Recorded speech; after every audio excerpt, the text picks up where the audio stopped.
Beginning the Florida high school football recruiting countdown in the top 10, we've got two of the best receivers in the country, one committed to the Clemson Tigers. We've got a Texas quarterback commit and two of the nation's best front seven defenders, one committed to the Miami Hurricanes. Locked On presents The Portal, the daily podcast covering college football recruiting and everything NIL. Part of the Locked On Podcast Network. Your team every day.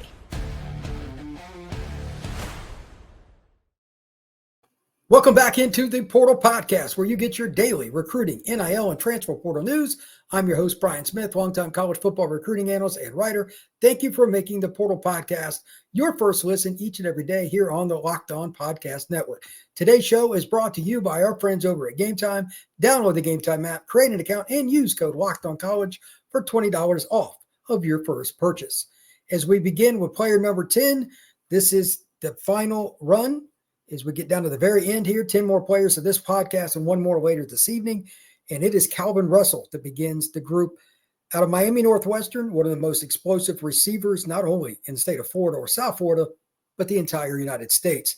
I saw Calvin at Miami Under Armour, and from watching his film and just getting to know the kid, this kind of guy you want on your team because he's a great guy and he's very competitive. He thinks he can dominate on any rep, and based on watching him at Miami Under Armour during the one-on-ones, Calvin Russell is certainly not an easy matchup for anybody. For somebody that's 6'4", 6'5", he can change direction a lot different than most guys with his length. It was very surprising to me. I knew he could go deep with like a double move or whatever, but his ability to change directions laterally caught my attention, and that's probably why his long list of schools is the way it is. So let's talk about some of his recruitment and how wild it is. This is going to be one of the more difficult recruitments to figure out. And Calvin told me face-to-face that his recruitment will go down to National Signing Day. He believes that as good as he is, he should be able to wait till the end to pick his school. So we'll see what he comes up with in December. Florida State, Miami, Syracuse, Auburn, Alabama, Michigan, Penn State, schools all across the country. Calvin also made it clear that he wants to take not 5, not 10, but 12 OVs.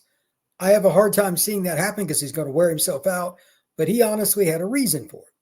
He wants to make sure that each school that's offered him gets a fair shot to make their pitch. I respect it. I really do. Now, how do you make that happen without going crazy?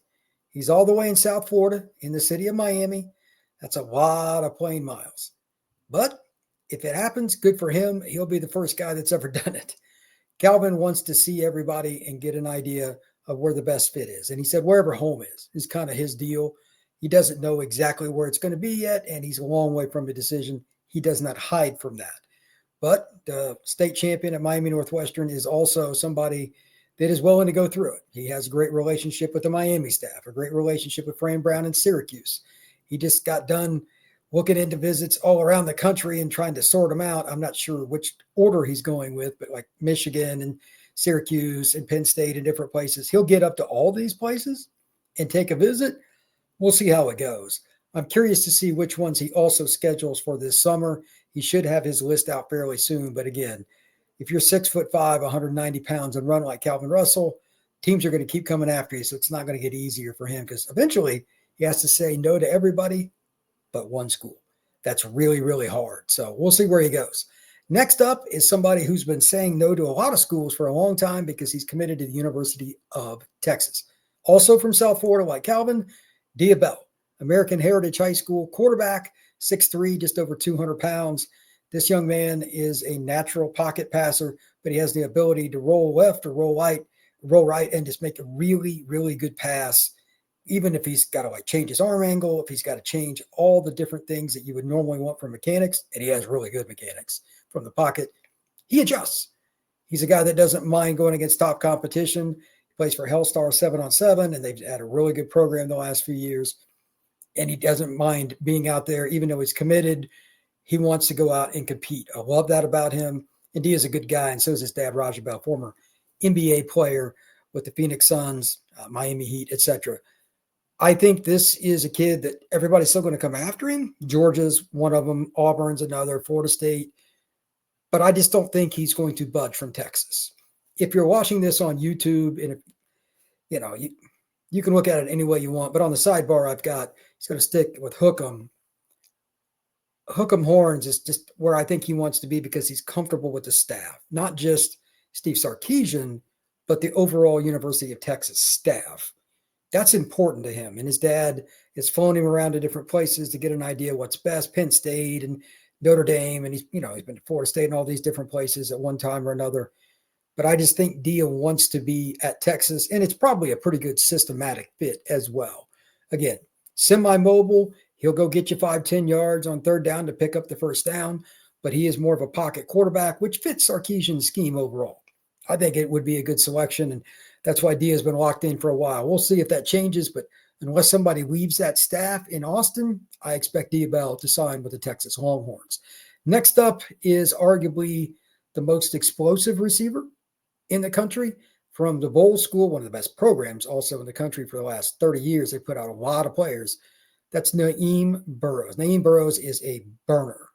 No doubt about it, he will run by you. At Under Armour All-American game, he was a guy, even in practice when we first started going, just watching the way he accelerates from step 2 on. He's in full stride. It's insane how quickly he gets up to speed. Burroughs picked Clemson. Florida and Florida State and Wisconsin and Notre Dame and several other schools were trying to get him, but he is now a part of the Clemson class. He's locked in, and they seem to be done at receiver too. That's a huge pickup for Dabo Swinney and his program.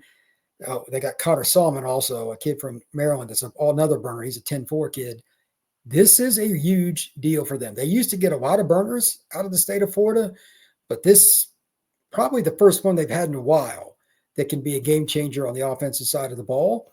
I'm curious to see how quickly he assimilates into the offense because Clemson's got a great history with freshmen and sophomores playing a lot at wide receiver. Burroughs is a guy, though, that great kid, very smart.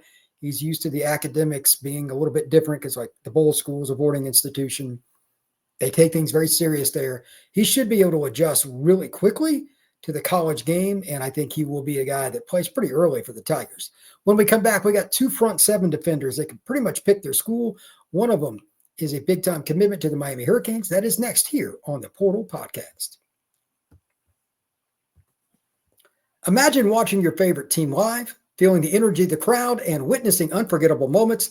There's nothing like experiencing a big game in person. Getting tickets shouldn't be stressful. That's where Game Time comes in, making it easier than ever to grab last-minute tickets, all at unbeatable prices. Game Time Picks. This is something in the app. If you go into Game Time after you download it, you'll see a little tab for Game Time Picks. They find the best deals for you, whatever event you're going to, and you can have a great time. Comedy, theater, football game, basketball game, tennis. It doesn't matter. They'll have something for you. Also, this is my favorite part of the Game Time app. You can see your seat. If you click on it, whatever the price is, it doesn't matter. You click on it, you can see the venue from that seat to the stage, to the pitcher's mound, to the middle of the basketball court. Whatever it may be, you can see your seat. Download the Game Time app, create an account, and use code LOCKEDONCollege for $20 off your first purchase. That's LOCKEDONCollege for $20 off. Download Game Time today. Last-minute tickets, lowest price, guaranteed. Jordan Campbell is one of the most explosive linebacker recruits in the country.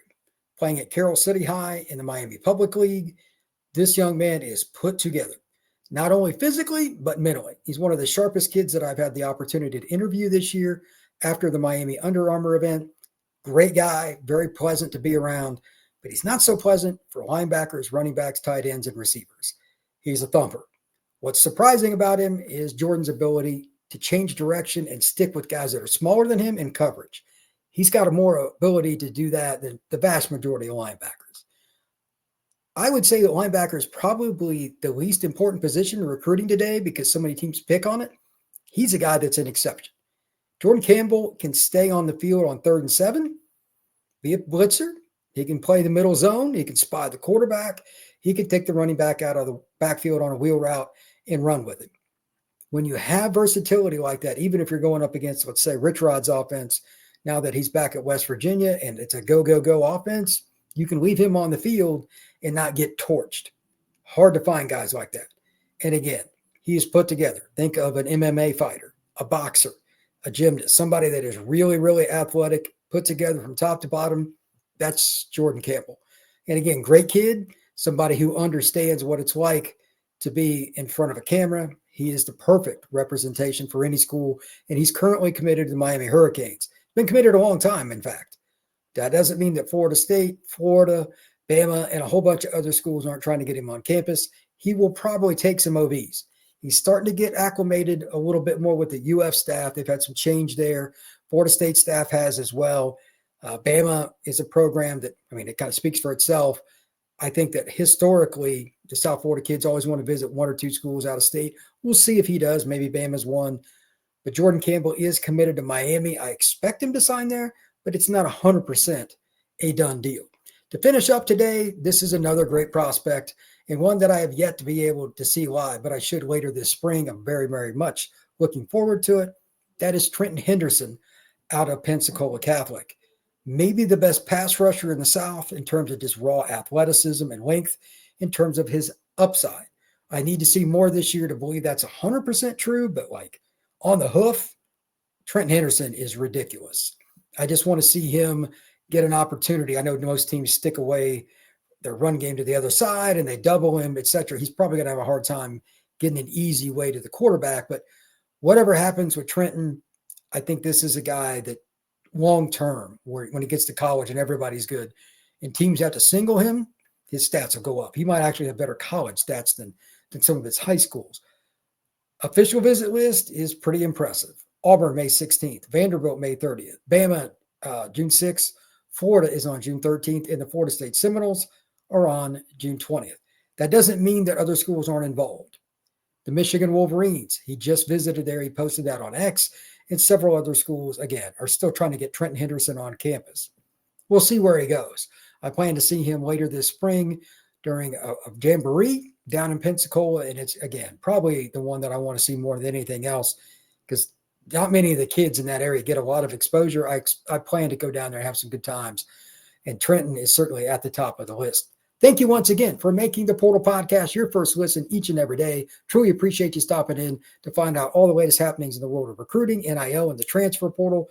We're going to have a lot of stuff, speaking of the transfer portal, coming up real soon, because the portal opens up, as a reminder, for a 10-day window in mid-April. We're going to be talking previews, what teams need. We're going to be talking about how you balance that with recruiting. And, of course, the house settlement. All of that ties together here on the Portal Podcast. So like, subscribe, and share this pod. I will see you again soon.